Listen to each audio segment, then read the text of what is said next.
என்னை என்கரேஜ் பண்ணுறதுக்கு, என்னை கொண்டு போய் விடுவதற்கு, என் எதிர்காலத்தை பார்க்கறதற்கு யாரும்.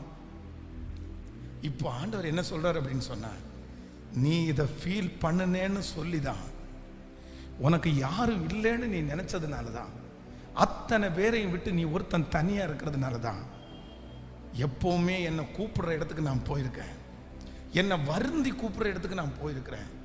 ஆனா என்னை கூப்பிடாத ஒரு இடத்துக்கு நான் வந்தேன்னா அது நீ தனியா இருக்கிறதுனால. தனியா இருக்கிறதுனால உனக்கு நான் இருக்கிறேன், உனக்காக நான் வருவேன், உன்னை நான் கூட்டிட்டு போவேன், நான் உனக்கு விடுதலை தருவேன். நீ அந்த குளத்துல இறங்கி விடுதலை ஆக வேண்டிய அவசியம் இல்லை, நீ அந்த குளத்துக்காக எதிர்பார்த்துட்டு இருக்க வேண்டிய அவசியம் இல்லை.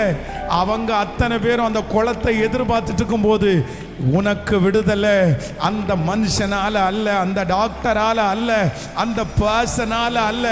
நான் உனக்கு விடுதலை கொடுத்து உன்னை தூக்கி விடுவேன்னு சொன்ன அந்த தெய்வம் அந்த பிள்ளைய தூக்கி விட்டது போல இன்றைக்கு இந்த சத்தத்தை கேட்கிற நிறைய பேரை நம்புறவங்க கரங்களை மேல தட்டி அந்த மகிமை, அந்த மகிமை நல்ல கரங்களை தட்டி விடுதலை விடுதலை விடுதலை விடுதலை.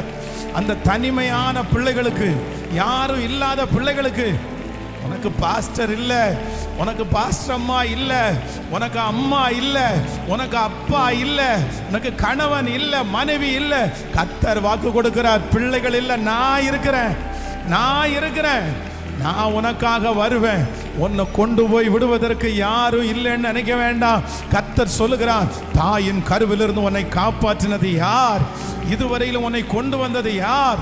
தப்புவித்தது யார்? உன்னை நடக்க பண்ணினது யார்? உன்னை எப்படி நான் கைவிடுவேன்?